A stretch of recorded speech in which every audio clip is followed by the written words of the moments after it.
Hi my dear students or my friends. మీకు ముందుగా చెప్పినట్లుగానే నాకు సమయం దొరికినప్పుడల్లా వీడియో చేస్తాను చెప్పాను. సో లాస్ట్ క్లాస్లో మనం సిలబస్ బిఏ థర్డ్ సెమిస్టర్కి సంబంధించి ఈ సెమిస్టర్లో ఎన్ని పేపర్లు ఉంటాయి, అవి ఎలా ఉంటాయి, సిలబస్ ఎట్లా ఉంటుందని మనం చెప్పుకున్నాం. సో ఆ సిలబస్ చెప్పుకునేటప్పుడు మనకి బిఏ సంబంధించినంత వరకు 4 పేపర్లు ఉన్నాయి. ఆ 4 పేపర్లో ఫస్ట్ పేపర్ వచ్చేసి పొలిటికల్ ఇన్స్టిట్యూషన్స్, అండ్ రెండవ పేపర్ వచ్చేసి ఇండియన్ కాన్స్టిట్యూషన్, అండ్ మూడవ పేపర్ వచ్చేసి western political thought, ancient, medieval. అలానే 4వ పేపర్ వచ్చేసి ఇండియన్ ఫెడరల్ సిస్టమ్. సో 4 పేపర్లు. సో 4 పేపర్లో మొదటి పేపర్ వచ్చేసి పొలిటికల్ ఇన్స్టిట్యూషన్. సో ఆ పేపర్ అనేది ఈ యొక్క వీడియోతో నేను స్టార్ట్ చేస్తాను. సో ఈరోజు మీకు ప్రతిదీ ఒక 4 యూనిట్లు లేపేసాను అనుకోండి, ఇది మీకు ఎక్కదు, తెలుసు కదా. సో కొద్దిగా అలాగా చెప్పుకుందాం. సో యూనిట్ 1కి సంబంధించి పొలిటికల్ ఇన్స్టిట్యూషన్ అనే పేపర్లో యూనిట్ 1 అనేది ఈరోజు మనం మాట్లాడుకున్నాం. వాటితో పాటు ఈ యొక్క క్లాసులోనే నేను కాలేజీలో ఉంటే ఫస్ట్ క్లాస్ చెప్పి తర్వాత నోట్స్ అలానే ఎగ్జామ్కి ఎలా ప్రిపేర్ అయ్యేవాడిని ఇచ్చేవాడిని. సో ఇప్పుడు నేను ఈ యూనిట్ చెప్తున్నాను కదా, యూనిట్ చెప్పిన వెంటనే నోట్స్ అలానే ఎగ్జామ్లో ఎలా రాయాలి, అలా వచ్చే క్వశ్చన్స్ ఏంటి అనేది క్లారిఫైడ్గా చెప్పుకుందాం. వాటితో పాటు అప్కమింగ్స్ ఏది కాంపిటేటివ్ ఎగ్జామ్స్ ఉన్నాయో వాటికి సంబంధించి కూడా మనం మాట్లాడుకుందాం. సో మరి లేట్ చేయకుండా క్లాస్లోకి వెళ్ళిపోదాం.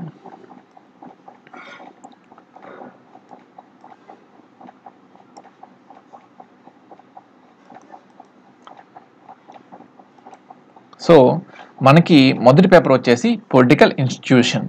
So political institutions.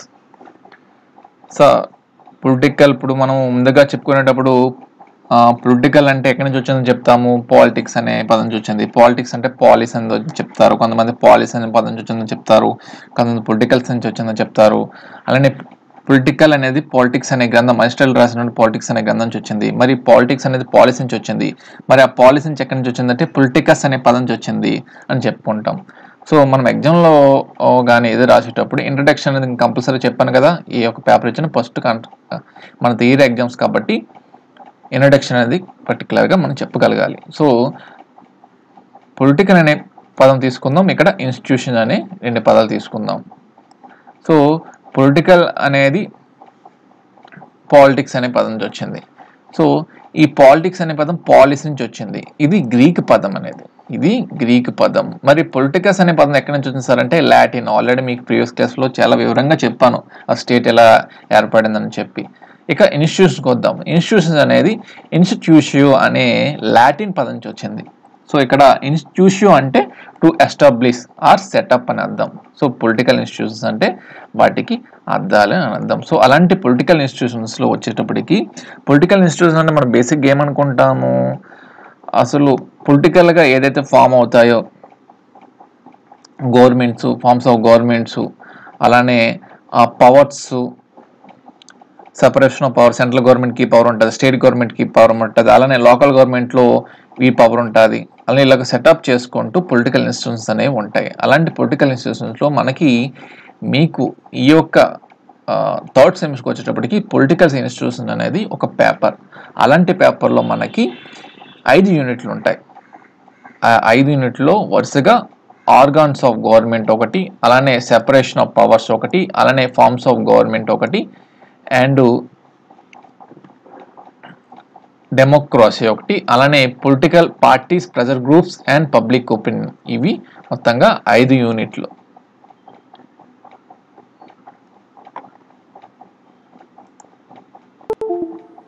సో ఈ 5 యూనిట్లలో మొదటి యూనిట్ వచ్చేసి organs of government. So political institutions organs of the government కూడా ఒకటి.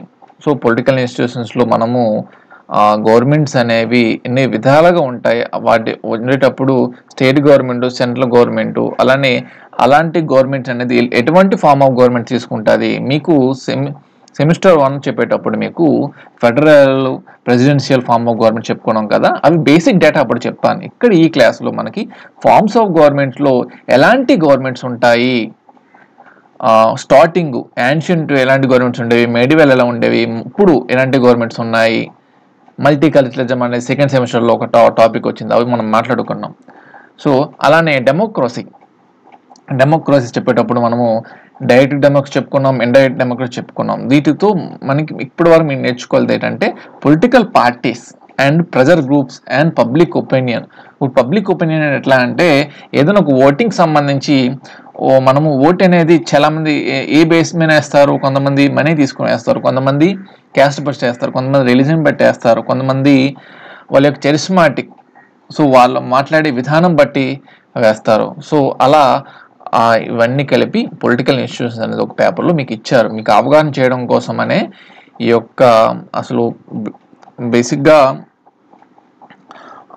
అన్ని బిఎస్సీ అని లేదు, బిఏ అని లేదు, అన్ని దాంట్లో పెట్టాలి. కాకపోతే కొద్దిగా అలా ఇంప్లిమెంట్ చేస్తున్నాడు. అసలు మెయిన్గా మేజర్ మైనర్ సబ్జెక్ట్స్ రావడానికి మెయిన్ కారణం ఏంటంటే మనకి యంగ్గా ఏదైతే 18 or 21 ఏదైతే ఏజెస్ ఉన్నాయో, ఏజెస్ ఉండేటప్పుడు గవర్నమెంట్ పట్ల అవగాహన ఉండాలి.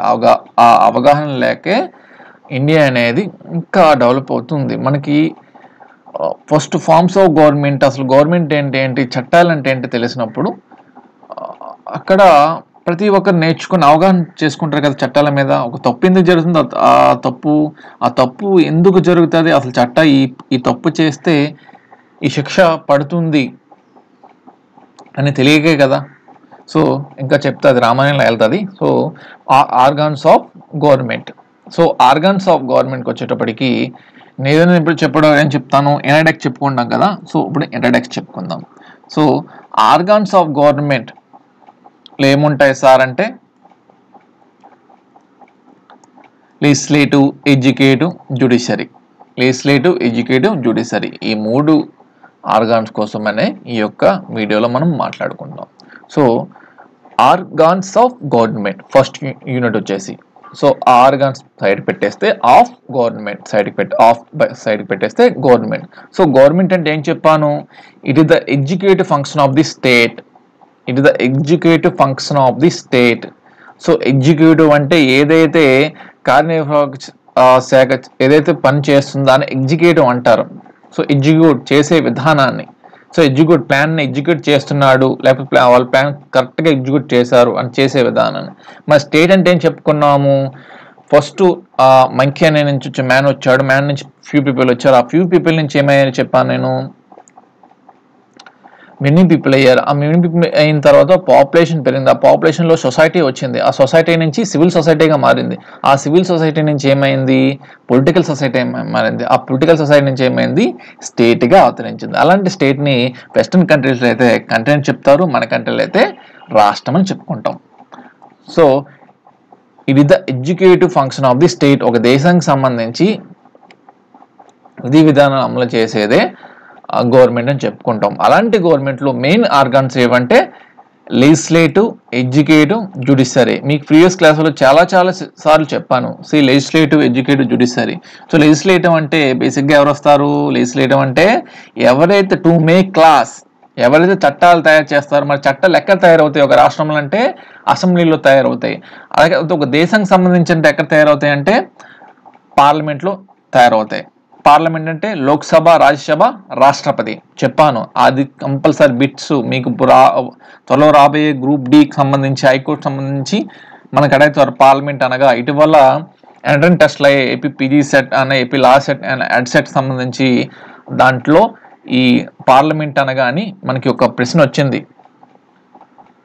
సో లెజిస్లేటివ్ అంటే టు మేక్ క్లాస్, చట్టాలు అనేది ఎక్కడ తయారు చేస్తారో దాన్నే లెజిస్లేటివ్ అని చెప్పుకుంటాం. అలా చట్టాలు తయారు చేసిన తర్వాత ఎగ్జిక్యూట్ చేసేవారు ఉండాలి కదా, దాన్ని అమలు చేసేవారు ఉండాలి కదా. సో ఆ లెజిస్లేటివ్ వచ్చేటప్పటికి రాష్ట్రంలో అయితే అసెంబ్లీలో ఆ బిల్ ప్రవేశపెట్టుకొని దాని మీద ఓటింగ్ పెట్టి దాన్ని పాస్ చేస్తారు. దాన్ని పాస్ చేసి గవర్నర్ సైన్ చేస్తారు. అలానే పార్లమెంట్లో కూడా లోక్సభలో ప్రవేశపెట్టి రాజ్యసభలో దాన్ని లోక్సభ, రాజ్యసభ ఆమోదించిన తర్వాత ప్రెసిడెంట్ దగ్గరికి వెళ్ళిన తర్వాత ప్రెసిడెంట్ ఆ బిల్లు మంచిదైతే దాని మీద సైన్ పెట్టి అది అమల్లోకి తెస్తారు. సో అలా అమల్లోకి తెచ్చేవారు ఎవరంటే ఎగ్జిక్యూటివ్లోకి వచ్చేసరికి chief minister, prime ministers and chief secretaries and IAS, IPS. So వీళ్ళందరూ ఈ ఎగ్జిక్యూటివ్లోకి వస్తారు. సో ఇక మరి జ్యుడిషియరీ అంటే ఏంటంటే వీళ్ళిద్దరూ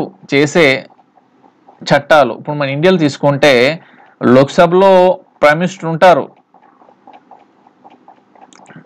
అండ్ ఈ యొక్క ఎగ్జిక్యూటివ్లో అమలు చేసేవారు కూడా ప్రైమ్ మినిస్టరే. సో ఇక్కడ మనకి ఇంటర్లింకింగ్ ఉంటుంది. సో ఇంటర్లింకింగ్ అంటే ఏంటంటే ఒకవేళ చట్టాలు తయారు చేసడంలో లోపం కానీ లేకపోతే వాటి అమలు చేసడంలో లోపంలో కానీ ఏవైనా ఉంటే దాన్ని సరిచేసేదే జ్యుడిషియరీ. సో మీకు ఇంకా బాగా అర్థం అవ్వాలంటే లెజిస్లేటివ్ అనేది టు మేక్ లాస్ చేస్తే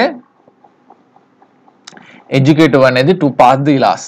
అలానే ఈ జ్యుడిషియరీ ఏం చేస్తుందంటే to interpret the laws. To interpret the laws అంటే ఒకవేళ వీళ్ళిద్దరికి లెజిస్లేటివ్కి ఎగ్జిక్యూటివ్ మధ్య సమన్వయం లేకపోతే ఆ సమన్వయం అనేది లేకపోయేటప్పుడు వీళ్ళిద్దరిలో ఏదో తప్పు జరిగిందని చెప్పి జ్యుడిషియరీ అనేది దాన్ని సరి చేస్తుంది. సో ఆ జ్యుడిషియరీ సరిచేసేవే మన దేశంలో హైయర్ అథారిటీ ఉన్నది సుప్రీంకోర్టు. అదే మన రాష్ట్రానికి సంబంధించి హైకోర్టు, జిల్లాకు సంబంధించి డిస్ట్రిక్ట్ కోర్టులో మనం సబార్డినేట్ కోర్ట్స్ అని చెప్పుకుంటాం. అలాంటి సబార్డినేట్ కోర్ట్స్లో junior civil judge court, senior civil judge court, అలానే క్రిమినల్ కోర్టు, సెషన్స్ కోర్టు అని మనం పిలుచుకుంటుంటాం. సో ఇలా జ్యుడిషియరీ ఉంటుంది. సో మళ్ళీ చెప్తున్నాను, లెజిస్లేటివ్ వచ్చేటప్పటికి to make laws and executive వచ్చేసి to pass the laws and judiciary వచ్చేటప్పటికి to interpret the laws. So మీకు తెలుగులో కూడా మీకు అర్థం చేసుకోవాలంటే లెజిస్లేటివ్ అనేది శాసనశాఖ అంట. శాసనశాఖ అనేది శాసనాలు చేస్తే కార్యనిర్వాహక శాఖ అనేది దాన్ని అమలు పరుస్తుంది. అలానే జ్యుడిషియరీ న్యాయశాఖ అనేది వాటి మధ్య ఏదైనా సమన్వయం లోపిస్తే దాన్ని సరి చేస్తుంది. సో అది ఆ లెక్క. సో మీకు అర్థం అవ్వాలని ఆర్గన్స్ ఆఫ్ గవర్నమెంట్. సో మరి సబ్జెక్ట్ పరంగా తీరు పరంగా అది రాస్తే అయిపోతుంది సార్. సో ఇప్పుడు మనం క్లాస్ చెప్పుకుందాం. సో ఆర్గన్స్ ఆఫ్ ది గవర్నమెంట్లో మొదటి ఆర్గన్ వచ్చేసి లెజిస్లేచర్. సో వచ్చేటప్పటికి ఈ లెజిస్లేచర్ అనేది మనకు ఇప్పుడంటే ఇండియాలో చూస్తున్నాం. సో ఇండియాలో పార్లమెంటు అండ్ స్టేట్ అసెంబ్లీస్ మనం చూస్తున్నాం. సో ఆ అసెంబ్లీస్ అనేది ఇప్పుడు ఎవరో దాన్ని ఇలా చేస్తే బాగుంటుంది, సో మనం ఒక దేశం సంబంధించివన్నీ ఒక సభలో మనం చర్చించుకొని తర్వాత దాని మీద ఓటింగ్ పెట్టి దాన్ని మనం పాస్ చేసుకోవాలని ఒక థాట్ అనేది ఓన్లీ ఇండియాలో వచ్చిందా? సో ఇండియాలో వచ్చింది. కాకపోతే ఇండియా అనేది ఎక్కడి నుంచి మనం తీసుకున్నాం. సో అలా ఎక్కడి నుంచి వచ్చింది సార్ అంటే లెజిస్లేటివ్ అనేది ఒక భావన అనేది యాన్షియంట్ పీరియడ్ నుంచే మనకు ఉంది. సో ఇండియాలో కూడా ఉంది. కాకపోతే మన దౌర్భాగ్యం ఏంటంటే ప్రతిదీ మన చరిత్ర, మన భారతదేశ చరిత్ర మనము కాపాడుకోలేకపోయాం. సో బ్రిటిష్ వారు, అలానే మొఘల్స్, సో ఎప్పుడైతే వెస్టర్న్ కంట్రీస్ యొక్క స్క్రిప్ట్స్ ఏవైతే భద్రంగా ఉండేటప్పుడు మన ఇండియాకి సంబంధించి ఏ యొక్క స్క్రిప్ట్ కూడా వాళ్ళు ధ్వంసం చేస్తారు. సో అలా ధ్వంసం చేసినప్పుడు మనకి ఇప్పుడు ఎందుకు మనము వేరే ఒక కంట్రీస్ యొక్క స్క్రిప్ట్ మనం ఆధారపడున్నామంటే మన దగ్గర ఆ స్క్రిప్ట్స్ లేవు. సో ఆదిని వచ్చేటప్పటికి యాన్షియంట్ పీరియడ్లో గ్రీక్ కంట్రీలో ఎక్కేల్సి అనే ఒక సభ ఉండేది. సో ఆ రాష్ట్రం, ఒక ప్రాంతానికి సంబంధించి మనము ప్లానింగ్ ఎలా చేసుకోవాలి, మనకు ప్రాంతాన్ని ఎలా డెవలప్ చేసుకోవాలని ఎక్కేల్సి అనే ఒక సభ ఉండేది. అలానే రోమన్కి సంబంధించి సెనెట్ అనేది ఇటలీ, యూరోప్ ఖండంలో ఇటలీకి సంబంధించి సెనెట్ అని పిలుచుకునేవారు ఒక సభని. అలానే వేదాంగాలు అంటారు కదా, మన ఋగ్వేద, సామవేదం చెప్పుకున్నాం కదా. వేదాస్లో మనం వేదాంగాలు మనం చెప్పుకునేటప్పటికి, పురాణాల్లో చెప్పుకునేటప్పటికి సభ అండ్ సమితి అని పిలుచుకునే వాళ్ళం ఆ యొక్క సభను. సో ఇలా యాన్షియంట్ పీరియడ్కి సంబంధించి గ్రీకులో ఎక్కెల్సి అని ఒక సభ ఉండేది. అనే రోమన్కి సంబంధించి సెనెట్ అనేది చెప్పుకున్నాం. అనే వేదిక్ సంబంధించి సభ అండ్ సమితి. మరి రోమన్ వచ్చింది కాబట్టి మనకి చాలామంది రవి అస్తమించిన సామ్రాజ్యం అని చెప్తుంటారు బ్రిటిష్ని. కాకపోతే ఆ బ్రిటిష్ వాళ్ళను కూడా పాలించింది ఎవరంటే first Romans. So Celtics tribes. So ఇండియాలో కూడా ఫస్ట్ మనం పాలించుకున్నాం. తర్వాత రాజులు అంతా అయిన తర్వాత బ్రిటిష్ వాళ్ళు వచ్చారు.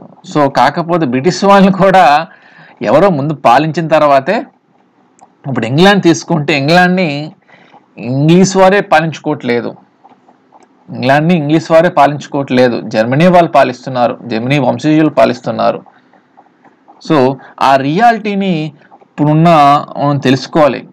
సో కెల్టిక్ అనే ఒక ట్రైబ్ అనేది అప్పుడు ఇంగ్లాండ్ని పాలించేది. అలా పాలించిన తర్వాత రోమన్స్ అనేవాళ్ళు దాన్ని చేసి అక్కడ ఇంగ్లాండ్లో పాలించారు. తర్వాత రోమన్స్ వచ్చి వాళ్ళు వెళ్ళిన తర్వాత అక్కడికి నార్త్ జర్మనీ, డెన్మార్క్ వాళ్ళు వచ్చారు ఇంగ్లాండ్కి. తర్వాత ఫ్రాన్స్ వాళ్ళు వచ్చారు, తర్వాత జర్మనీ వాళ్ళు వచ్చారు, తర్వాత స్కాట్లాండ్ వారు వచ్చారు, మళ్ళీ జర్మనీ వాళ్ళు వచ్చారు. ఇప్పుడు విండ్సర్ అనే వంశీయులు పాలిస్తున్నారు ఇంగ్లాండ్ని. సో అది పక్కన పెట్టేద్దాం. సో ఆర్గాన్స్ ఆఫ్ ది గవర్నమెంట్లో లెజిస్లేటర్ అనేది ఒకటి. ఆ లెజిస్లేటర్కి సంబంధించి దీని యొక్క ఆరిజిన్ తెలుసుకోవాలంటే యాన్షియంట్ పీరియడ్కి సంబంధించి గ్రీకులో ఎక్కెల్సి అని ఒక సభ పేరుతో పిలుచుకునేవారు. అలానే రోమన్ సంబంధించి సెనేట్ అని పిలుచుకునేవారు. అలానే వేదిక్ పీరియడ్లో సభ అండ్ సమితి అని పిలుచుకునేవారు.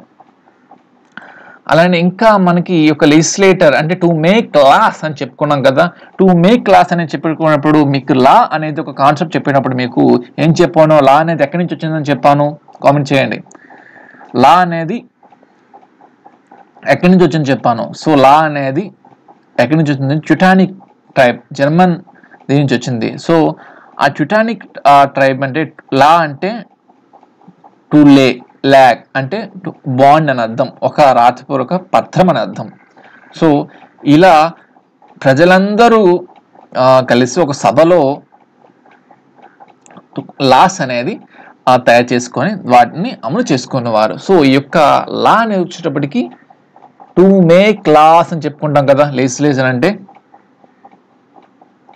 సో ఈ యొక్క చుటానిక్ ట్రైబ్స్ నుంచి వచ్చిందని ఎవరు చెప్పారంటే జేడబ్ల్యూ గార్నర్ చెప్పారు. జేడబ్ల్యూ గార్నర్ అనే శాస్త్రవేత్త ఈ యొక్క చుటానిక్ ట్రైబ్స్ యొక్క లా అనేది ఈ యొక్క లెజిస్లేచర్ అనే ఒక మనకు ఉందని ఈ యొక్క జేడబ్ల్యూ గార్నర్ అనే ఒక శాస్త్రవేత్త చెప్పారు. ఇది యాన్షియంట్ లెజిస్లేచర్ సంబంధించినది. ఇక మెడివల్ సంబంధించింది ఏంటి సార్ అంటే మనకి యాన్షియంట్ వరకు ఉన్నది ఒక్కొక్క దేశానికి సంబంధించి. కాకపోతే మెడివల్ వచ్చేటప్పటికి ప్రపంచ దేశాల్లో ఈ ట్రేడ్ అనేది జరిగింది. సో ట్రేడ్ అనేది జరిగింది బట్టి ఒక్కొక్క కంట్రీలో ఉన్న చట్టాలు ఏంటి, వేరే వేరే కంట్రీలు ఏంటి డెవలప్ అయ్యి సాగాయి. సో ఒక కంట్రీలో ఉన్నది ఒక థాట్ అనేది వేరే ఒక కంట్రీకి తెలుసుకోవడం బట్టి ఈ ఎక్కడెక్కడ ఎవరు పాలిస్తున్నారు అనేది ఒక ఐడియా వచ్చింది. యాన్షియంట్ పీరియడ్ అలా లేదు, ఒక దేశం సంబంధం ఒక దేశానికి అసలు సంబంధాలే లేకపోయిన విధంగా ఉండేవి. సో మీడియాలకు వచ్చేటప్పటికి డెవలప్మెంట్ అయ్యారు, యంత్రాంగం పెరిగింది, టెక్నాలజీ పెరిగింది. ఆ టైంలో ఆ టెక్నాలజీ పెరిగిన బట్టి వివిధ దేశాలకు సంబంధించి ట్రేడ్ అనేది సాగింది. అలా ట్రేడ్ అనేది సాగేటప్పుడు ఈ మీడియాకి సంబంధించి లెజిస్లేటర్కి సంబంధించి మీడియాలో ఏం సార్ తెలుసుకుంటామంటే మీడియాలో వచ్చేటప్పటికి మాగ్నా కార్టా చెప్పాను, American bill of right, America rights అయినా బ్రిటన్ రైట్స్ అయినా ఇండియాలో ఫండమెంటల్ రైట్స్ అయినా ఏ ఒక్క రైట్ ప్రపంచంలో ఏ ఒక్క రైట్స్కి అయినా మొదటి పత్రం ఏదంటే మాగ్నా కార్టా. జాన్ ఎడ్వర్డ్ కింగ్ జాన్ అన్న కింగు 1215వ సంవత్సరంలో అక్కడున్న ప్రజలకి హక్కులు ఇచ్చారు. సో హక్కుల్లో రాజుకి కొన్ని విషయాల పట్లే కొన్ని హక్కులు ఉంటాయి. సో ప్రజలకి వాళ్ళ యొక్క ఒపీనియన్ తెలియజేయవచ్చు. సో వాళ్ళ బేసిక్ రైట్స్ అనేవి వాళ్ళకి ఇచ్చారు. సో ఆ మాగ్నా కార్టా అనేది ఒక శాసనంగా చేసి ఇచ్చారు. సో లెజిస్లేట్ అంటే మనం లెజిస్లేట్ అని చెప్పుకుంటున్నాం ముందాక. లెజిస్లేట్ అంటే టు మేక్ లాస్ తయారయ్యే ప్రదేశాన్నే లెజిస్లేట్ అని చెప్పుకుంటాం. సో అలా మెడివల్ పీరియడ్లో మాగ్నా కార్టా అనేది మనం చెప్పుకుంటాం. అయిన తర్వాత 1265లో ఇంగ్లాండ్లోనే డి మాంటఫోర్ట్ పార్లమెంట్ అనేది ఒకటే ఏర్పాటైంది. తర్వాత 1295 సో ఇంగ్లాండ్లో ఉన్న రాజులు ఏం చేశారంటే మనకి ఇలా లెజిస్లేటివ్ అని పేరు చెప్పి గ్రేట్ నేషనల్ కౌన్సిల్ అనే ఒకటి తయారు చేశారు, గ్రేట్ నేషనల్ కౌన్సిల్. సో ఈ గ్రేట్ నేషనల్ కౌన్సిల్ అనేది ఏం చేస్తారంటే, అప్పుడు ఇంగ్లాండ్లో ఉన్న ఉన్నత వర్గం ఏవైతే ఉన్నాయో, నోబెల్స్, క్లెర్జీ, కామనర్స్ అనే కొన్ని వర్గాలు ఉన్నాయి, కొన్ని వంశస్థులు ఉన్నాయి, వాళ్ళు బాగా పేరు ప్రఖ్యాతులకు పొందిన వర్గాలు. ఆ వర్గాల చేత గ్రేట్ నేషనల్ కౌన్సిల్ అని చెప్పి ఒక పార్లమెంట్ని పెట్టారు. తర్వాత కాలంలో ఆ పార్లమెంట్ అనేది House of Lords and House of Representatives గా House of Commons and House of Lords గా మారింది. సో ఈ యొక్క ఎప్పుడు మారింది సార్ అంటే 1341 House of Commons, House of Lords గా మారింది. సో దానికి ముందు ఏమని పిలుచుకునేవారంటే గ్రేట్ నేషనల్ కౌన్సిల్. ఈ గ్రేట్ నేషనల్ కౌన్సిల్లో ఉన్నవారు ఎవరంటే క్లెర్జీ, నోబెల్స్, కామనర్స్. అలానే 1341 వచ్చేటప్పటికి అలాంటి గ్రేట్ నేషనల్ కౌన్సిలే పార్లమెంట్గా మారిపోయాయి. పార్లమెంట్గా మారిన తర్వాత ఇప్పుడు మనం లోక్సభ, రాజ్యసభ ఎలా చెప్పుకుంటాము, అక్కడ House of Commons and House of Lords గా మనం చెప్పుకుంటున్నాం. సో అలాంటి House of Commons, House of Lords sir మరి చెప్పుకొని వెళ్ళిపోతున్నారు. మరి House of Lords, House of ఎక్కడంటే గ్రేట్ నేషనల్ కౌన్సిల్ అయితే ఈ క్లెర్జీ, కామనర్స్, నోబెల్స్ అని ఉన్నత వర్గాలని చెప్పారు. మరి ఇక్కడ హౌస్ ఆఫ్ కామన్స్ అంటున్నారు, హౌస్ ఆఫ్ లార్డ్స్ అని చెప్తున్నారు. ఏంటి సార్ అంటే అప్పుడు వరకు ఉన్నత వర్గాలే ఈ యొక్క బిల్స్ అనేవి తయారు చేసిన టైంలో, లాస్ అని తయారు చేసిన టైంలో ఉండేవారు.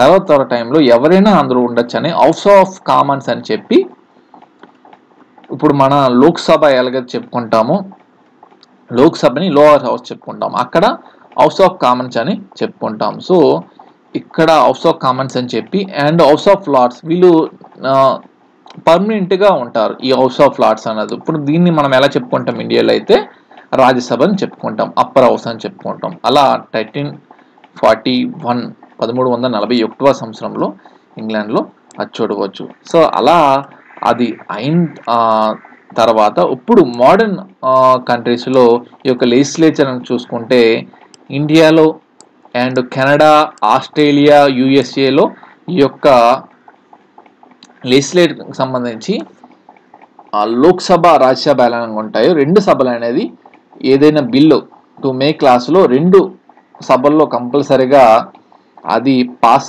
అవ్వ తీరాలని మెయిన్ విషయాల్లో అది కంపల్సరీగా పాస్ అవ్వాలని చెప్పి కొన్ని కంట్రీస్ అనేవి రెండు సభలు పెట్టుకున్నాయి.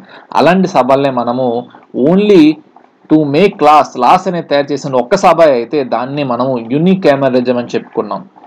అదే లాస్ తయారు చేయడంలో రెండు సభలు కంపల్సరీగా ఉంటే ఆ రెండు సభలను కలిపి బైకెమెరలిజం విధానం మనం చెప్పుకుంటాం, యూనికామెరలిజం, బైకెమెరలిజం. సో మరి మోడర్న్ కంట్రీస్లో ఎక్కువగా చాలా కంట్రీస్ ఏది పెద్ద కంట్రీస్ దేన్ని యూజ్ చేస్తాయి అంటే కెమెరలిజాన్ని యూజ్ చేస్తాను. అలాంటి కెమెరలిజం యూజ్ చేసిన కంట్రీలో ఇండియా అనేది మనం చూసుకోవచ్చు. సో ఇండియా వచ్చేటప్పటికి ఏముంటుంది, లోక్సభ, రాజ్యసభ.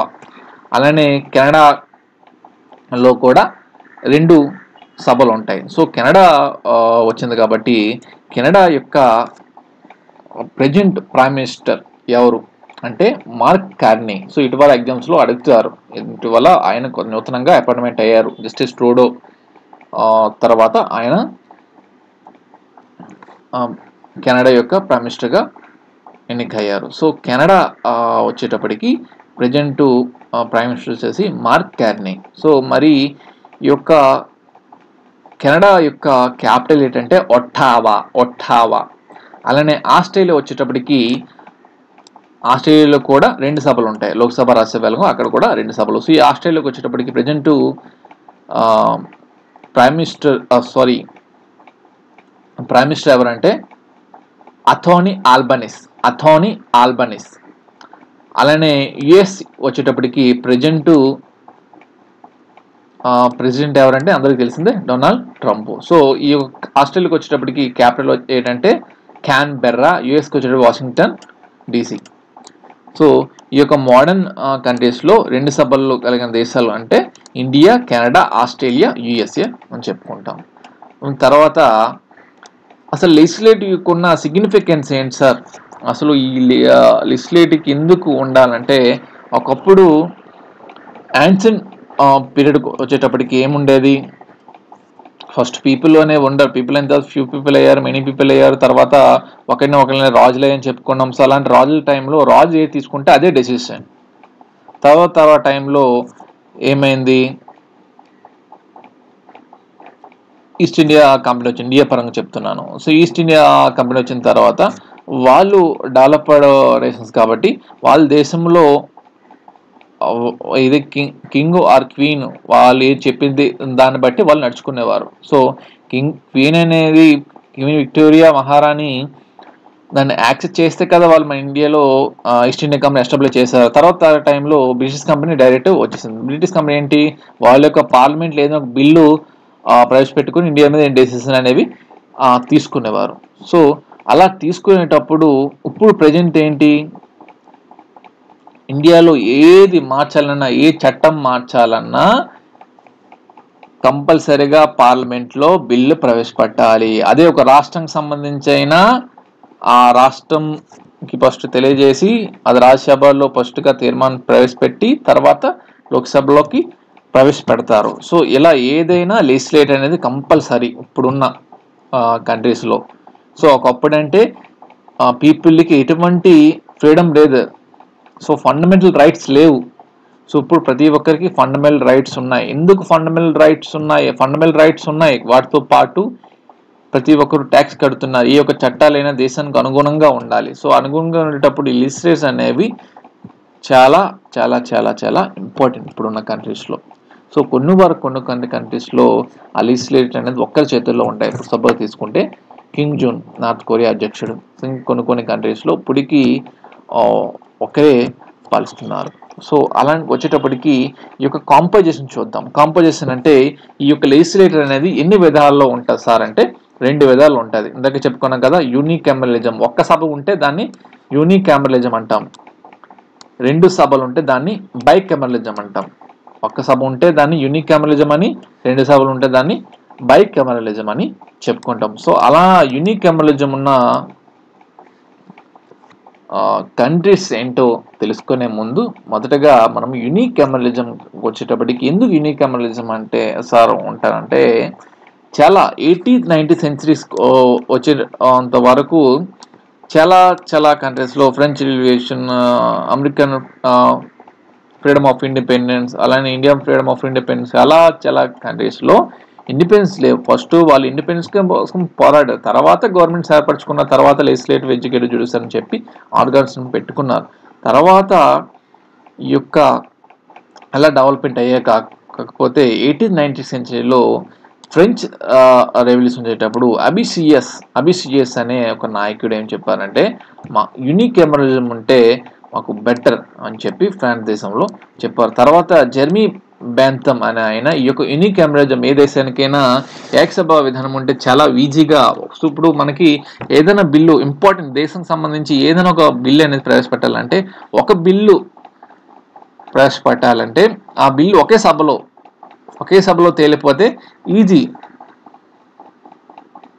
ఈజీగా పాస్ అయిపోతే అమల్లోకి వచ్చేస్తుంది.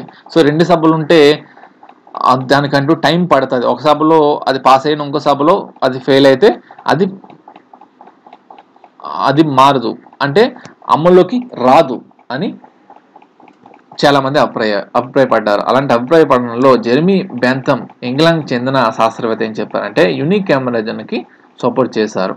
సో వారితో పాటు పొలిటికల్ సైంటిస్ట్ అయినటువంటి శామ్యూల్ అడమ్స్ టార్గెట్ అనే శాస్త్రవేత్తలు ఈ యొక్క యూనికామెరలిజంకి సపోర్ట్ చేశారు. సార్ మరి యూనికామెరలిజం ఒకే సభ ఉన్న దేశాలు ఏమిటి సార్ అంటే, Finland, Romania, Bulgaria, Ghana, Norway, Israel. ఈ యొక్క కంట్రీస్లో మనము యూనికామెరలిజం ఒక్క సభే ఉంటుంది ఆ దేశంలో. So Finland, Romania, Bulgaria, Ghana, Norway, Israel. Sir మరి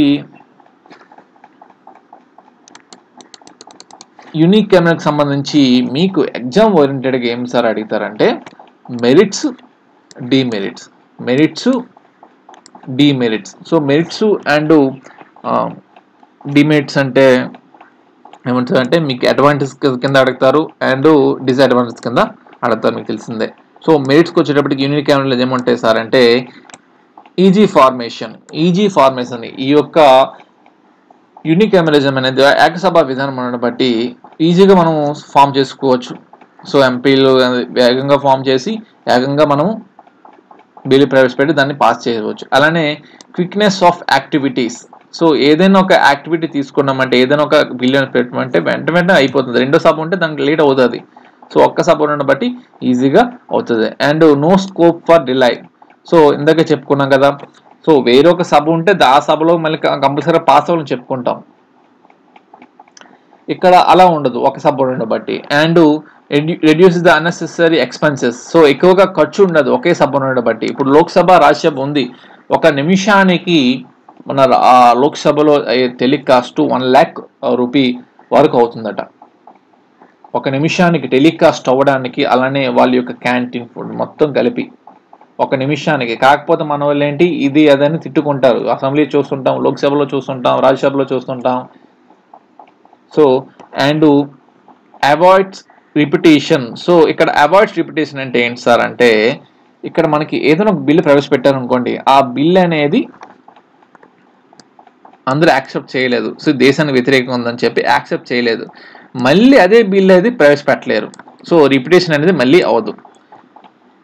and easy to fulfil to the aims of the state. So ఒక దేశానికి సంబంధించి, స్టేట్ అంటే ఇక్కడ రాష్ట్రం అనుకోకండి, so easy to fulfil the aims of the state. So state యొక్క aims ఏవైతే ఉన్నాయో అది ఈజీగా మనం సాధించుకోవచ్చు. అలానే more scope for progressive legislation. So ఆ లెజిస్లేటింగ్ కానీ మనము ఇంపార్టెన్స్ బట్టి ఒకే లెజిస్లేటివ్, ఒకే టు మేక్ క్లాస్ అనేది ఒకే లెజిస్లేటివ్ ఉండడం బట్టి అది ఒక ప్రోగ్రెస్ మోడ్లో ఒక టైంకి అది అయిపోతూ ఉంటుంది. Demerits or disadvantages of unicameralism. So ఈ యూనికామెరలిజంలో డిమెరిట్స్ వచ్చేటప్పటికి ఏంటి సార్ అంటే, scope for hasty decisions. So scope for hasty decisions అంటే తొందరపాటు నిర్ణయాలకి ఎక్కువగా స్కోప్ ఉంటుంది. సో తొందరపాటు నిర్ణయాలు ఎలా తీసుకుంటారు సార్ అంటే, ఇప్పుడు 500 మంది ఒక సభలో ఉన్నారు, సో ఒక సభే. సో 500 మంది సభలో 256 మంది అధికారం పార్టీ అయితే 244 మంది ప్రతిపక్ష పార్టీ. సో ఇప్పుడు ఏమవుతుంది, ఈ అధికార పార్టీ 256 ఉంది కాబట్టి 240తో 44తో సంబంధం ఉండదు. 256 మంది ఏది తెలుసుకుంటే అది చేస్తారు. సో దాన్ని బట్టి ఏమవుతుంది, కంట్రీ యొక్క భవిష్యత్తు అనేది పోతుంది. సో ఈ స్కోప్ ఫర్ యాస్టీ డెసిషన్స్ అంటే తొందరపాటు నిర్ణయాలు అనేది ఎక్కువగా తీసుకోవచ్చు ఒక సభను బట్టి. అలానే leads to legislative despotism. So legislative యొక్క 256 మంది వీళ్ళ అధికార పార్టీని కాబట్టి ఓటింగ్లో ఏ ప్రతిపక్షంతో సంబంధం లేకుండా వాళ్ళు డెసిషన్ తీసుకున్న బట్టి నిరంకుశత్వం. సో ఒక ఒకవేళ అది ఒక డెమోక్రాటిక్ కంట్రీ అయితే అక్కడ నిరంకుశత్వం అనేది, టైరన్ అనేది మొదలవుతుందని డిమెరిట్గా మనం చెప్పవచ్చు. అలానే ఇర్రెస్పాన్సిబిలిటీ. అందరూ అధికారము వాళ్ళ ఒక్క పార్టీ చేతుల్లో ఉంటే వాళ్ళకి అగెనిస్ట్గా ఏదైనా మనం డెసిషన్ తీసుకున్నట్లయితే వాళ్ళు ఇర్రెస్పాన్సిబుల్గా ఉంటారు. సో ఇది మనకి యూనికామెరలిజం. సో యూనికామెరలిజంలో వచ్చేటప్పటికి జెర్మీ బెంథమ్, షెమ్యూల్ అడమ్స్, టార్గెట్ వీళ్ళు శాస్త్రవేత్తలు ఈ యొక్క యూనికామెరలిజం కోసము చెప్పారు. సో యూనికామెరలిజం యొక్క కంట్రీస్ ఏవి సార్ అంటే Finland, Romania, Bulgaria, Ghana, Norway, Israel. అలానే ఈ యొక్క మెరిట్స్కి వచ్చేటప్పటికి easy formation, quickness of activities, no scope for delay, reduce the unnecessary expenses and avoids repetition, easy to fulfil the aims of the state and more scope for progressive legislation. ఇవి merits. అలానే డిమెరిట్స్కి వచ్చేటప్పటికి scope for hasty decisions and leads to legislative despotism, అలానే irresponsibility. ఇది యూనికామెరలిజం అనేది. So యూనికామెరలిజం అనేది complete అయిపోయాయి. So బైకామెరలిజం అంటే ఏంటి సార్ అంటే, 2 సభా విధానాలు. ఇప్పుడు ఇండియాలో లోక్సభ, రాజ్యసభ ఎలా ఉంటాయి, వాటితో పాటు ఇండియాలో స్టేట్స్లో అయితే ఎమ్మెల్యే, ఎమ్మెల్సీ అని చెప్పుకుంటాం కదా. ఈ ఎమ్మెల్యే ఉన్న వాళ్ళు చర్చించుకునే స్థానాన్ని విధాన సభ అని చెప్పుకుంటాం. అలానే ఎమ్మెల్సీ చర్చించుకునే స్థలాన్ని విధాన పరిషత్ అని చెప్పుకుంటాం. సో అలా ఇండియాతో పాటు చాలా దేశాల్లో ఈ యొక్క బైకామెరలిజం అనేది అందుబాటులో ఉంది. అయితే మన ఇండియాలో 28 స్టేట్స్, 8 యూనియన్ టెరిటరీస్ ఉంటే మొత్తం 36 భాగాలు ఉన్నాయి. ఆ 36 భాగాల్లో ఓన్లీ 6 స్టేట్స్ మాత్రమే ఈ యొక్క బైకామరలిజం అనే విధానాన్ని పాటిస్తున్నాయి. అలాంటి విధానంలో మీకు 6 రాష్ట్రాలు తెలుసుకోవాలంటే ఆంధ్ర, తెలంగాణ, కర్ణాటక, మహారాష్ట్ర, బీహారు, ఉత్తరప్రదేశ్. సో ఈ రాష్ట్రాలు వచ్చాయి కాబట్టి కొద్దిగా ఈ రాష్ట్రాల కోసం మాట్లాడుకుందాం. సో ఈ 6 రాష్ట్రాల్లో ద్విసభా విధానం బైకామరలిజం అనేది అందుబాటులో ఉంది. సో ఈ యొక్క బైకామరలిజం అనే విధానాన్ని వీళ్ళు పాటిస్తున్నారు. ఆంధ్రాలో ఈ యొక్క ఆంధ్ర యొక్క ఎమ్మెల్యే స్థానాలు అంటే 175, అలానే ఆంధ్ర యొక్క ఎమ్మెల్సీ స్థానాలు అయితే 58. అలానే తెలంగాణకు వచ్చేటప్పటికి 119 ఎమ్మెల్యే సీట్లు, అలానే వీడి యొక్క ఎమ్మెల్సీ స్థానాలు వచ్చేసి 40. అలానే కర్ణాటక వచ్చేసి 224 ఎమ్మెల్యే సీట్స్ అయితే అందులో 75 అనేది ఎమ్మెల్సీ సీట్స్. ఎమ్మెల్యే సీట్లు వచ్చేసి కర్ణాటక స్టేట్లో 224, అలానే ఎమ్మెల్సీ సీట్లు వచ్చేసి 75. అలానే మహారాష్ట్రకు వచ్చేటప్పటికి 288 ఎమ్మెల్యే సీట్లు, అదే ఎమ్మెల్సీ వచ్చేటప్పటికి 78. అలానే బీహార్కు వచ్చేటప్పటికి 243 ఎమ్మెల్యే సీట్లు అయితే 75 ఎమ్మెల్సీ సీట్లు. అలానే ఉత్తరప్రదేశ్కి వచ్చేటప్పటికి 403 ఎమ్మెల్యే సీట్లు అయితే 100 ఎమ్మెల్సీ సీట్లు. సో ఈ యొక్క 6 రాష్ట్రాల్లో బైకామరలిజం అనేది మనకి ఈ విధానాన్ని వాళ్ళు పాటిస్తున్నారు. సో అలాంటి బైకామరలిజం అనేది ఎందుకు సార్ వీళ్ళది పట్టించుకోవడం మెయిన్ సిగ్నిఫికెన్స్ అండ్ సార్ వాటి యొక్క ప్రాముఖ్యత ఎందుకు సార్ అంటే అడ్మినిస్ట్రేషన్ అనేది కొన్ని పెద్ద రాష్ట్రాలకి ఇలా కావాలని కొంతమంది అంటుంటారు. కొంతమంది ఏంటంటే బైకామరలిజం ఉండడం బట్టి ఏదైనా బిల్లు విషయంలో ఇది ఎక్కువ చర్చ జరగడం బట్టి ప్రజలలోకి అది వెళ్తుంది. సో ఒకవేళ ఒక సభలో అది అమలయ్యి ఇంకో సభలో అది పాస్ అవ్వకపోయినా దాని యొక్క బిల్ అనేది ప్రజలకు అందరికి తెలియజేస్తుందని చెప్పి బైకామరలిజం అనేది చూస్తున్నాం. సో అలాంటి బైకామరలిజం వచ్చేటప్పటికి మెరిట్స్ ఏముంటాయి సార్ అంటే అవాయిడ్స్ ఎస్టీనెస్ ఇన్ లెజిస్లేషన్. తొందరపాటు నిర్ణయాలకు అనేది తీసుకోలేరు వేగంగా. ఎందుకంటే ఒక సభలో పాస్ అయిన ఇంకో సభలో అది కంపల్సరీగా పాస్ అయ్యి తీరాలి. పాస్ అవ్వకపోతే అది అమెండ్ అనేది అవ్వదు, బిల్ అనేది పాస్ అవ్వదు. అలానే checks despotism of single house. So single house ఉంటే అదేమవుతుంది, ఒకే సభ ఉండబట్టి ఏమవుతుంది, అది నిరంకుశత్వంగా ఉంటుంది. సో ఒక 2 సభలు ఉండబట్టి అక్కడ సక్రమంగా అవుతుంది. సో అప్పుడు ఏమి చెప్పుకోగలమంటే checks despotism of single house. So single house యొక్క నిరంకుశత్వాన్ని మనం ఇక్కడ తగ్గించుకోవచ్చు. అలానే representation to diverse interests. So ఎక్కువ మంది అవడం బట్టి ఒక్కొక్క థాట్ అనేది ఒక్కొక్కలా ఉంటుంది. ఇప్పుడు మన లోక్సభ రాజ్యసభ సెషన్స్ అనేవి జరుగుతున్నాయి. ఈ యొక్క సెషన్స్ జరిగేటప్పుడు మనం చూస్తే రకరకాల స్టేట్స్ నుంచి వచ్చి ఉంటారు. వారి యొక్క థాట్స్ అనేది చెప్తుంటారు స్పీకర్కి. అలానే less burden on the lower house. So lower house, upper house. లోక్సభని మనం లోయర్స్ చెప్పుకుంటాము, రాజ్యసభని అప్పర్ హౌస్ అని చెప్పుకుంటాము. లోక్సభ వచ్చేటప్పటికి డిస్ట్రిక్ట్ ఎంపీస్ ఎవరైతే వాళ్ళు డైరెక్ట్గా ఎన్నికవుతారు. అదే రాజ్యసభకు వచ్చేటప్పటికి మనం ఏదైతే ఎమ్మెల్యే అనుకుంటాం కదా రాష్ట్రంలోకి సంబంధించి, ఆ ఎమ్మెల్యేలు ఆ యొక్క రాజ్యసభ మెంబర్స్ని ఎన్నుకుంటారు. సో ఇక్కడ మనకి ఏమవుతుందంటే ప్రతిదీ లోక్సభ మీద ప్రెజర్ అనేది పడకుండా రాజ్యసభకు సంబంధించి కొన్ని డెసిషన్స్ అనేది తీసుకుంటాం. అలాంటి డెసిషన్ ఉదాహరణ చెప్పాలంటే మన రాష్ట్రంలో ఏదైనా భూభాగం కానీ ఏదైనా రాష్ట్రం మీద లేకపోతే రాష్ట్రానికి సంబంధించి సెంట్రల్ లిస్టు స్టేట్ లిస్ట్ చెప్పుకున్నాం కదా, స్టేట్ లిస్టులో ఏదైనా విషయంపై సెంట్రల్ ఏదైనా డెసిషన్ తీసుకోవాలంటే ముందుగా రాజ్యసభలో అది ప్రవేశపెట్టిన తర్వాతే, అది తీర్మానం చేసిన తర్వాతే లోక్సభలో అది ప్రవేశపెట్టగలరు. సో అక్కడ రాజ్యసభకి అంత ప్రయారిటీ ఇచ్చారు కాబట్టి less burden on the lower house అని నేను అక్కడ ఇచ్చాను. అలానే scope for effective legislation. So ఆ లెజిస్లేషన్ అనేది లాస్ అనేది ఏదైతే తయారయ్యేటప్పుడు ఎఫెక్టివ్గా చేస్తారు. సో కరెక్ట్గా లేకపోతే ఎక్కడ అది పాస్ అవుతుంది. సో ఇక్కడ మనకి లోక్సభలో ప్రవేశపెడితే రాజ్యసభలో అది ఆమోదించాలి. రాజ్యసభలో ఆమోదించిన తర్వాత అది ప్రెసిడెంట్ దగ్గరికి వెళ్ళాలి. ఎందుకు సార్ ఇంత ప్రాసెస్ అంటే, ఒకవేళ లోక్సభలో ఉన్నవారు అందరూ అమ్ముడిపోయారు అనుకోండి, రాజ్యసభలో అయితే కంపల్సరీగా పాస్ అయితే తీరాలి. రాజ్యసభలో కూడా అమ్ముడిపోతే ప్రెసిడెంట్ దగ్గరికి వెళ్తుంది. ప్రెసిడెంట్ కూడా అమ్ముడిపోతే ఎక్కడ ఏముంటుంది అక్కడ జ్యుడిషియరీ. అక్కడ ఆర్గన్స్ ఆఫ్ ది గవర్నమెంట్లో ఏం చెప్పుకుంటాం, legislative, executive, judiciary. So judiciary అనేది దాన్ని సరి చేస్తుంది.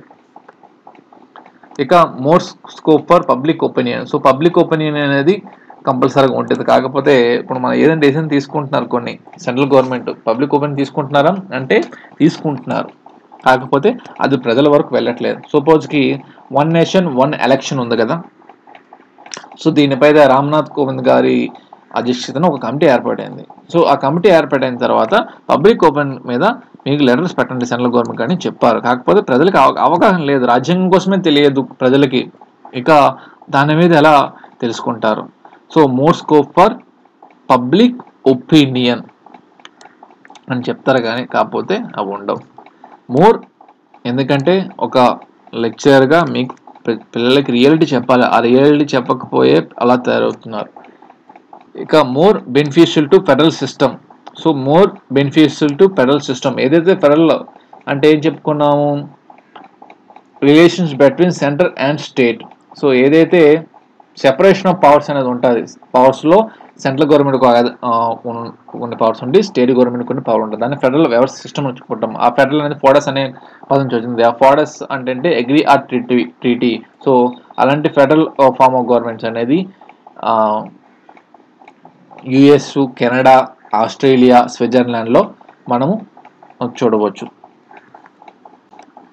And utility to stable upper chamber. So utility of stable upper chamber అంటే స్టేబుల్గా ఉంటుంది. ఏదైతే ఈ యొక్క 5 yearsకి మారుతుంటారు లోక్సభలో, కాకపోతే రాజ్యసభకు సంబంధించి 2 yearsకి 1/3 మెజారిటీ ఆఫ్ పీపుల్ అనేవారు రాజ్యసభలో చేంజ్ అవుతూ ఉంటారు. అలానే ఆ రాజ్యసభ ఏదైతే ఉందో పర్మనెంట్, అది లోక్సభ అది రద్దు అవ్వచ్చు, కానీ రాజ్యసభ అనేది పర్మనెంట్గా అది ఉంటుంది. అందులో పీపుల్స్ అనేవారు చేంజ్ అవుతుంటారు 2 years, ప్రతి 2 yearsకి 1/3 చొప్పున.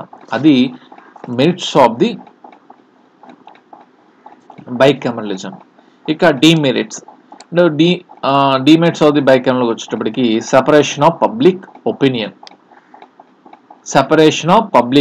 సో పబ్లిక్ ఒపీనియన్ అనేది ఇక్కడ తీసుకోరు, కాకపోతే ఇక్కడ మీకు ఎగ్జామ్లో రాయాలి కాబట్టి సెపరేషన్ ఆఫ్ పబ్లిక్ ఒపీనియన్ ఏమవుతుందంటే డిమెరిట్స్కి ఎందుకు సార్ చెప్పవచ్చు అంటే, ఒక్కొక్క పీపుల్ ఒక్కొక్కలా చెప్పవచ్చు. సో నేను ఇందాక చెప్పాను కదా, లోక్సభలో కొంతమంది అధికార పక్షం ఉంటుంది, ప్రతిపక్షం ఉంటుంది. కాకపోతే బిల్లు విషయంలో కొంతమంది ఇటీవల కాలంలో కొంతమంది ఎంపీస్ డబ్బులు తీసుకుని క్వశ్చన్స్ చేస్తున్నారు అని చెప్పి కొన్ని ఎలిగేషన్స్ వస్తున్నాయి కొంతమంది ఎంపీల మీద. సో అలా ఎలిగేషన్స్ వచ్చేటప్పుడు ఈ సెపరేషన్ ఆఫ్ పబ్లిక్ ఒపీనియన్ అనేది మారుతూ ఉంటుంది. దాన్ని బట్టి మనకి ఒక డిమెరిట్గా చెప్పవచ్చు. And divided responsibility. So okay single house ఉంటే రెస్పాన్సిబిలిటీ లోకల్గా ఉంటుంది, కాకపోతే డివైడెడ్ రెస్పాన్సిబిలిటీ అనేది అక్కడ అయిపోతుంది. And more expensive. ఇందాక చెప్పుకున్నాం కదా, లోక్సభకి ఎంత ఖర్చు అవుతుంది, రాజ్యసభకి ఎంత ఖర్చు అవుతుంది. And unnecessary delay. So delay అని అవుతుంది. ఇక్కడ డిలే అంటే ఇప్పుడు మార్నింగ్ ఎవరైతే లోక్సభ అండ్ రాజ్యసభ సమావేశాలు చూస్తే, లోక్సభ మార్నింగ్ సమావేశమైంది, కాకపోతే అది 12కి పెట్టారు, గొడవలు మళ్ళీ స్టార్ట్ అయ్యాయి అని చెప్పి. మళ్ళీ దాన్ని ఏం చేశారు, మళ్ళీ స్టార్ట్ అయింది, మళ్ళీ సాయంత్రం 4 గంటలకి పెండింగ్ పెట్టారు. సో ఎక్కువగా డిలే అవుతాయి. And against the democratic principle. So కొంతమంది శాస్త్రవేత్తలు ఏం చెప్తున్నారంటే, ఈ డెమోక్రాటిక్ ప్రిన్సిపల్కి అగైనెస్ట్గా ఉంది అని చెప్తున్నారు. ఇవి merits and demerits of the bicameralism. ఇక powers and functions of the legislature. So మరి లెజిస్లేచర్ సంబంధించి powers and functions of the legislature ఏంటి సార్, ఇందాక మొత్తం సాగొట్టావు, మరి ఈ యొక్క ఫంక్షన్స్ ఏంటి సార్ అంటే, ఏ దేశానికైనా ఒక లెజిస్లేచర్ కంపల్సరీ. ఆ లెజిస్లేచర్ ఏం చేస్తుందంటే, లెజిస్లేటివ్ పవర్స్, లెజిస్లేషన్ పవర్స్ అంటే ఏంటి సార్ అంటే, సపోజు ఒక ఎంపీ ఏదైనా తప్పు చేశారు అనుకోండి, సో ఆ ఎంపీ ఏం తప్పు చేస్తే ఆ ఎంపీని ఎవరు తీస్తారంటే స్పీకరు తీస్తారు. సో అలాంటి పవర్స్ అనేది ఉంటుంది. అలానే మీరు లోక్సభలో కానీ స్టేట్ల అసెంబ్లీలో కానీ ఏదైనా ఒక గొడవ జరిగితే ఆ గొడవని ఆ సుప్రీంకోర్టులకి హైకోర్టులకు వచ్చే కేసు వేస్తామంటే అది కుదరదు. సో మీకు ఒక రాష్ట్ర అసెంబ్లీలో ఎమ్మెల్యే అయినా ఎమ్మెల్సీ అయినా ఆ సభల్లోనే మీకు జడ్జి కానీ సుప్రీంకోర్టు హైకోర్టు కానీ మీకు స్పీకరే.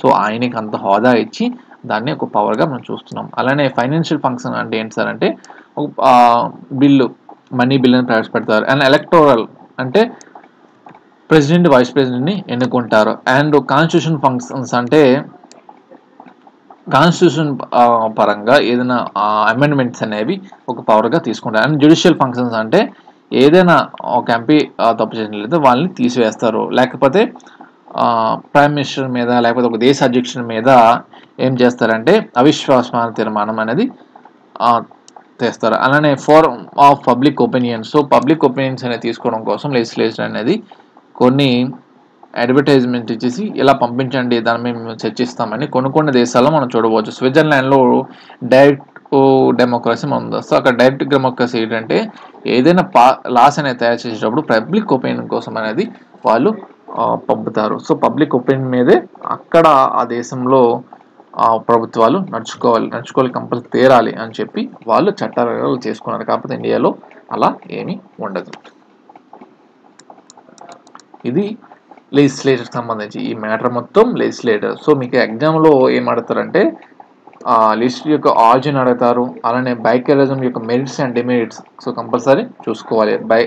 అండ్ లింగికరణలు అడిగి తరగవచ్చు. కాకపోతే బైకెలిజంకి వచ్చేటప్పుడు మీరు ఇండియా పరంగా రాయాలి. ఇండియా పరంగా అంటే 6 రాష్ట్రాల్లో ఏటీకే ఎంబీయూ కోడ్ అది ఆంధ్ర, తెలంగాణ, కర్ణాటక, మహారాష్ట్ర, బీహార్, ఉత్తరప్రదేశ్. మళ్ళీ రివిజన్ చేస్తున్నాను. ఆంధ్రప్రదేశ్లో ఎమ్మెల్యే స్థానాలంటే 175, ఎమ్మెల్సీ అంటే 58. తెలంగాణలో ఎమ్మెల్యే స్థానాలంటే 119, ఎమ్మెల్సీ స్థానాలంటే 40. అలానే కర్ణాటకలో ఎమ్మెల్యే స్థానాలంటే 224, అలానే ఎమ్మెల్సీ స్థానాలంటే 75. మహారాష్ట్రలో ఎమ్మెల్యే స్థానాలంటే 288, అలానే ఎమ్మెల్సీ స్థానాలంటే 78. అలానే బీహార్లో ఎమ్మెల్యే స్థానాలంటే 243, అదే ఎమ్మెల్సీ స్థానాలంటే 75. అలానే ఉత్తరప్రదేశ్లో ఎమ్మెల్యే స్థానాలంటే 403, అదే ఎమ్మెల్సీ స్థానాలంటే 100 స్థానాలు. సో అది మ్యాటర్. మనకి ఏది ఇంపార్టెంటో అది నేర్చుకున్నా. ఈ మెరిట్స్ డిమెరిట్స్ మీరు ఎలాగో రాస్తారు. మీకు ఏది అనిపిస్తే అదే రాయండి. సో మళ్ళీ నేను చెప్పింది మళ్ళీ రాయకండి. చెప్తున్నాను మీకు చెప్పాను అదే రాయాలని లేదు. మీకు ఏం అర్థం చేసుకున్నారో అదే రాయాలి. కాకపోతే మీ కాంపిటేటివ్ పరంగా ఈ యొక్క 6 రాష్ట్రాలను కంపల్సరీగా చూసుకోవాలి. సో ఆర్గన్స్ ఆఫ్ గవర్నమెంట్లో లెజిస్లేచర్ అయిపోయింది. సో ఇప్పుడు ఎగ్జిక్యూటివ్. సో ఎగ్జిక్యూటివ్ అనేది కంపల్సరీ ఏ దేశానికైనా కంపల్సరీ ఎగ్జిక్యూటివ్ లేనిదే ఇప్పుడు పాస్ చేస్తే దాన్ని అమలు చేసి ఉండాలి కదా. To pass the laws, to pass to interpret the laws. So 3కి 3 ఇంపార్టెంటే. సో ఎగ్జిక్యూటివ్ వచ్చేటప్పటికి ఎగ్జిక్యూటివ్ ఉన్నారని కూడా చెప్పిన వాళ్ళలో professor Carl J Friedrich and Garner వీరిద్దరూ ఈ యొక్క ఎగ్జిక్యూటివ్ కోసం చెప్పిన శాస్త్రవేత్తలు. సో అలాంటి ఎగ్జిక్యూటివ్ టైప్స్ ఆఫ్ ఎగ్జిక్యూటివ్ అంటే ఏమంటారంటే nominal executive, real executive, parliamentary executive, presidential executive, single executive and political executive, permanent executive. So ఇక్కడ నామినల్ ఎగ్జిక్యూటివ్ అంటే ఒక్కొక్క దేశంలో ఒక్కొక్కలాంటి ఎగ్జిక్యూటివ్ ఉంటుంది. సో మన దేశంలో అయితే ఎవరైతే ఎంపీగా గెలిచిన తర్వాత వాళ్ళందరూ కలిసి ఒక మెజారిటీ ఆఫ్ పార్టీ అనేది ఎక్కువ మెజారిటీ ఉంటే అది ఎగ్జిక్యూటివ్గా మంత్రులు అనే క్యాబినెట్ అనేది స్టార్ట్ అయ్యి స్టేట్లో అయినంత సెంట్రల్ని చూస్తాం. అది కొన్ని దేశాల్లో ఒక్కొక్క రకం ఉంటుంది. ఇప్పటికీ కొన్ని దేశాల్లో లిమిటెడ్ మొనార్చీ ఉంది. లిమిటెడ్ మొనార్చీ అంటే కొంత భాగం రాజరికం ఉంది, కొంత భాగం రిపబ్లిక్గా ఉంది. సో అలా ఉదాహరణ తీసుకుంటే బ్రిటన్ తీసుకుంటే కొంత ఆధీనం అనేది కాన్స్టిట్యూషన్ హెడ్ అని వచ్చేటప్పటికి బ్రిటిష్ ఏదైతే ఇంగ్లాండ్ కింగ్ అనేది చార్లెస్ III అదని ఉంటుంది. అదే గవర్నమెంట్ హెడ్ వచ్చేటప్పటికి కేర్ స్టార్మర్ ఇంగ్లాండ్ సంబంధించి ఆయన ఆధీనంలో ఉంటుంది.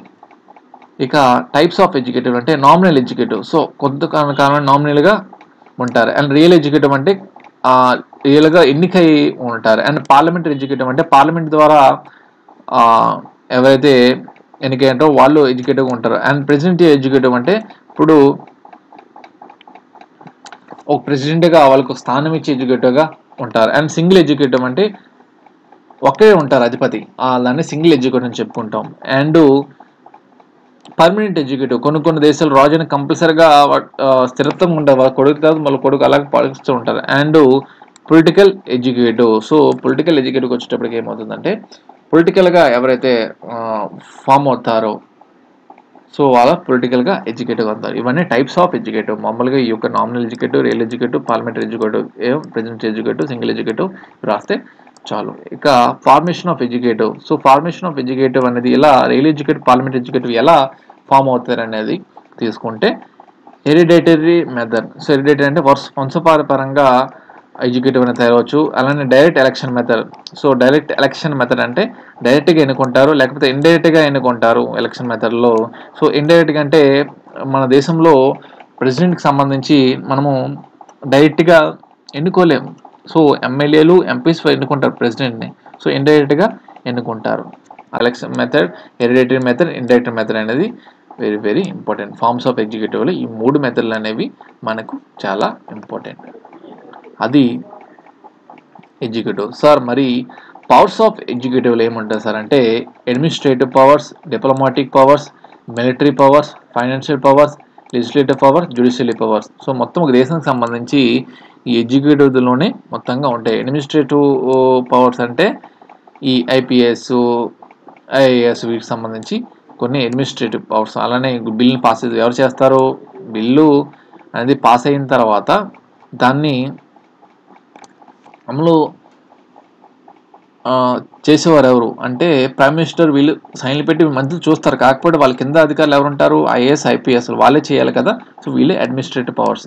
And diplomatic powers. So Indian foreign policy, Modi ఆరు అటల్ బిహారీ వాజ్పేయి గారు కానీ లేకపోతే జవహర్లాల్ నెహ్రూ కానీ వీళ్ళందరూ ఎందుకు వేరే వేరే దేశాల కింద డిప్లొమాటిక్ పవర్ వేరే వేరే కంట్రీతో మిలిటరీ పరంగా కానీ, సైన్స్ పరంగా కానీ, ట్రేడ్ పరంగా కానీ డిప్లొమాటిక్గా వాళ్ళు రిలేషన్ పెట్టుకొని డిప్లొమాటిక్ పవర్స్ అనేవి ఉంటుంది. And military powers and financial powers, legislative powers, judicial powers. So judicial powers అంటే మన దేశంలో ఎగ్జిక్యూటివ్కి సంబంధించి ఏంటి సార్ మీకు అర్థం అవ్వాలంటే ప్రెసిడెంట్కి సంబంధించి ఇప్పుడు ద్రౌపది ముర్ము గారు ఉన్నారు. సో ఇప్పుడు ఒక కలెక్టర్ని మనం తీయాలంటే ప్రెసిడెంట్ చేతుల్లో ఉంటుంది.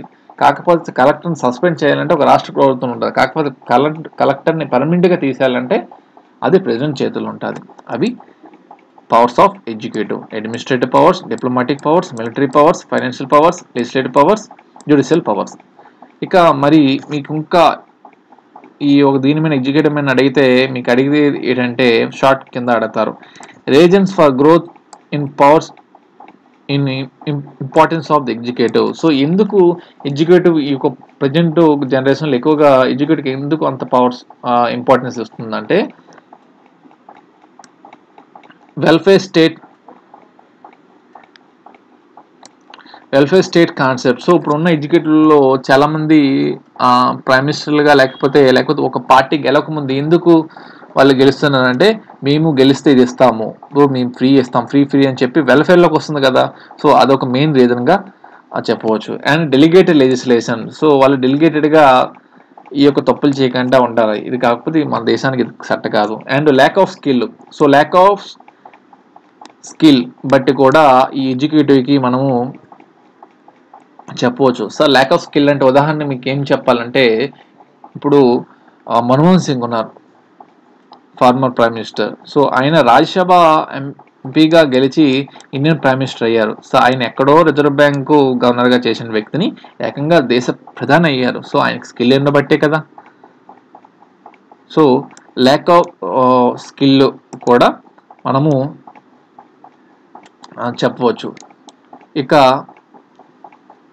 ప్లానింగ్. సో ప్రతిదీ మా ఎగ్జిక్యూటివ్ ఉన్నవారు ఒక సర్టెన్ ప్లానింగ్ బట్టి చేస్తుంటారు. అలానే political parties. So political parties కూడా ఈ యొక్క ఎగ్జిక్యూటివ్ అనేది గ్రోత్ అవడానికి ఒక రీజన్గా చెప్పవచ్చు. సో ఎలా సార్ అంటే ఈ పార్టీ మేము గెలిస్తే ఇచ్చేస్తాం, ఆ పార్టీ గెలిస్తే ఇచ్చేస్తాం. సో 2014లో నరేంద్ర మోదీ గారు గెలవడానికి చెప్పింది ఏంటి, మేము మా పార్టీ గెలిస్తే స్విస్ ఖాతాలో ఉన్న బ్లాక్ మనీ మొత్తము ఇండియాకి అది ట్రాన్స్ఫర్ చేయిస్తాము అని చెప్పి. సో పొలిటికల్ పార్టీస్ కూడా మనకి ఈ యొక్క ఎగ్జిక్యూటివ్ అనేది రావడానికి ఒక మెయిన్ ఇంపార్టెంట్ రీజన్గా చెప్పుకోవచ్చు. So reason for growth in power and importance of the executive అంటే welfare state concept and delegated legislation, lack of skill and planning and political parties, ఇవి రీజన్స్గా మనం చెప్పుకోవచ్చు. సో ఎగ్జిక్యూటివ్ అయిపోయాయి. ఇక జ్యుడిషియరీ. సో జ్యుడిషియరీ వచ్చేటప్పటికి ఏ దేశానికైనా, ఇప్పుడున్న ప్రజెంట్ దేశంలో ఏ దేశంలో అయినా జ్యుడిషియరీ కంపల్సరీ. సో ఒక్కడు నియంత్రితంగా పాలిస్తున్న జ్యుడిషియరీ వాడే ఎగ్జిక్యూటివ్ ఉంటాడు, వాడే లా చేస్తాడు, అలానే వాడే జ్యుడిషియరీ విధానం కూడా వాడే చూసుకుంటాడు. సో చూసినప్పుడు జ్యుడిషియరీకి వచ్చేటప్పటికి ఏం చేస్తారు, టు ఇంటర్ప్రిటర్స్ లా. సో ఈ ఎగ్జిక్యూటివ్ లెజిస్లేటివ్ ఏదైనా తప్పులు జరిగితే ఈ జ్యుడిషియరీ అనేది దాన్ని సరి చేస్తుంది. సో అలాంటి జ్యుడిషియరీలో ఈ యొక్క జ్యుడిషియరీ విధానాన్ని చెప్పిన వారు ఎవరంటే Hamilton, Montesquieu and Madison Alexander యొక్క శాస్త్రవేత్తలు ఈ యొక్క జ్యుడిషియరీ విధానాన్ని చెప్పిన వాళ్ళలో వారు. సార్ మరి ఆర్గనైజేషన్ ఆఫ్ జ్యుడిషియరీ ఎలా ఉంటుంది సార్ అంటే, అసలు జ్యుడిషియరీ ఒక్కొక్క దేశంలో ఎలా ఉంటుంది. సో కొన్ని దేశాల్లో ఓన్లీ రాజకీయ ఎవరైతే అధికారంలో ఉన్న వాళ్ళ కోసం కొన్ని కోర్టులు ఉంటాయి, అధికారం లేని వాళ్ళ కోసం ఒక కోర్టులు ఉంటాయి. అలానే ఒక్కొక్క సుప్రీంకోర్టు, హైకోర్టు మనం అలానే చెప్పుకుంటాము. మన దేశంలో క్రిమినల్ కోర్టులకి సెషన్స్ కోర్టు అని చెప్పి, మామూలుగా సివిల్ కోర్ట్స్ అని చెప్పుకుంటాము. ఒక్కొక్క దేశంలో ఒక్కొక్కలా ఉంటుంది. సో ఆ ఆర్గనైజేషన్ ఆఫ్ జ్యుడిషియరీ దీనికి వచ్చేటప్పటికి మీరు ఎగ్జామ్ రాసేటప్పటికి ఇండియాలో ఎలా ఉంటుంది అనేది supreme court, high court, district court, subordinate court, మండలికి సంబంధించి subordinate courts, plus junior civil judge court, senior civil judge court, sessions court, ఇలా మనము వివరించుకోవాలి. ఇక methods of appointing judges. So methods of appointing judges, so మీకు చెప్పాను కదా. So methods of appointment judges అంటే popular election. So కొన్ని దేశాలు election బట్టి చేస్తారు. మన దేశంలో అంటే సీనియారిటీ బట్టి ఒక హోదాలను ఇస్తారు. Election by legislature. సో ఒక పార్లమెంట్లో కొన్ని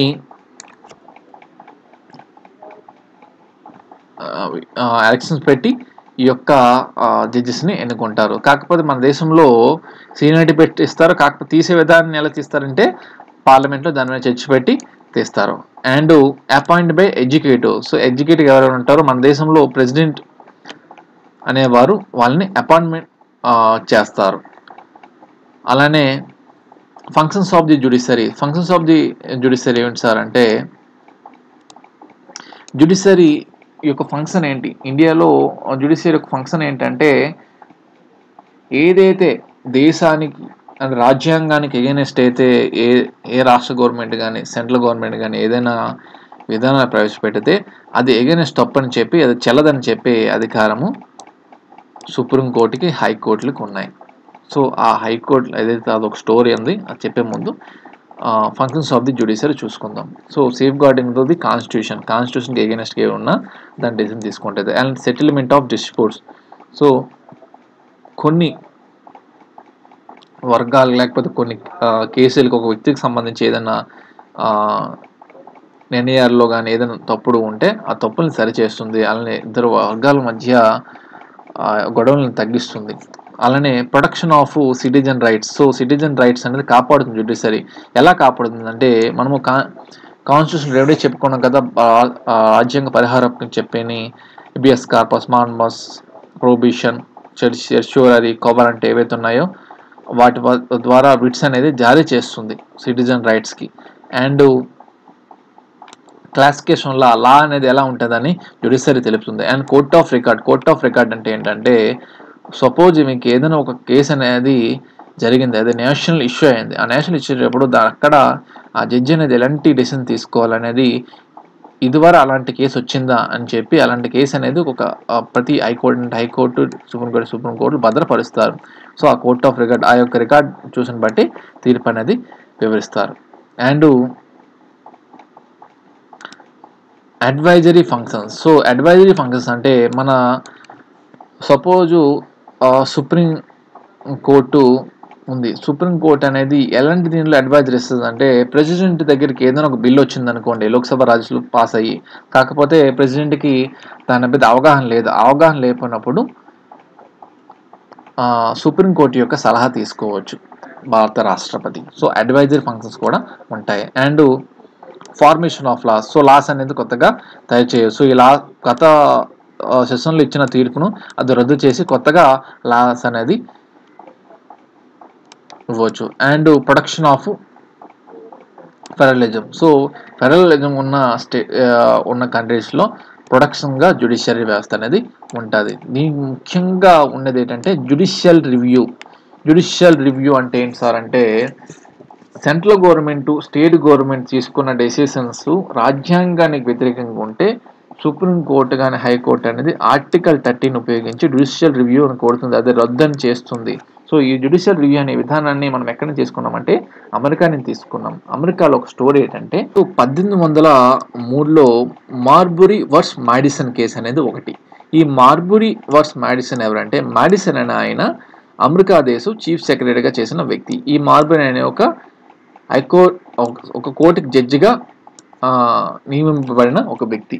సో జాన్ అడమ్స్ అనే ఆయన అమెరికా ప్రెసిడెంట్గా ఉన్నారు. సో ఆయన దిగిపోతూ రాత్రి 12 గంటల సమయంలో సైన్ చేసి దిగిపోతారు. ఇప్పుడు జో బైడెన్ ఎలా అయితే కొన్ని కేసు సంబంధించి క్షమాభిక్ష పెట్టి దిగిపోయారో, అలానే అప్పుడు జాన్ అడమ్స్ అనే ఆయన కోర్టుగా జడ్జిగా ప్రతిపాదిస్తూ మార్బురీ అనే ఆయన్ని ప్రతిపాదిస్తూ దిగిపోయారు. సో అలాంటి మార్బురీ ఆయన్ని ప్రతిపాదిస్తూ దిగిపోగా జాన్ అడమ్స్ తర్వాత థామస్ జెఫర్సన్ అనే ఆయన ప్రెసిడెంట్గా వచ్చారు. అలా థామస్ జెఫర్సన్ ఏం చెప్పారంటే, మాడిసన్కి ఆ కాపీ ఇవ్వకు ఆయనకి అని చెప్పి ఆపివేశారు. సో ఈయన ఏం చేశారంటే మార్బురీ కోర్టుకు వెళ్ళారు. కోర్టు ఏం చెప్పిందంటే, నీ యొక్క నియామకం కరెక్టే, కాకపోతే కోర్టుకి రిట్స్ జారీ చేసే అధికారం లేదు, అది యుఎస్ కాన్స్టిట్యూషన్లో ఆ అధికారం లేదు అని చెప్పి సాగారు. సో అప్పుడు జ్యుడిషియల్ రివ్యూ అనేది ప్రావీణ్యంకి వచ్చింది. ఇప్పుడు మన ఇండియన్ కాన్స్టిట్యూషన్లో ఆర్టికల్ 13 చేత జ్యుడిషియల్ రివ్యూ మనం చూసుకుంటాం. సో ఒకవేళ మీకు ఏదైనా ఒక పోస్ట్ ఉంది,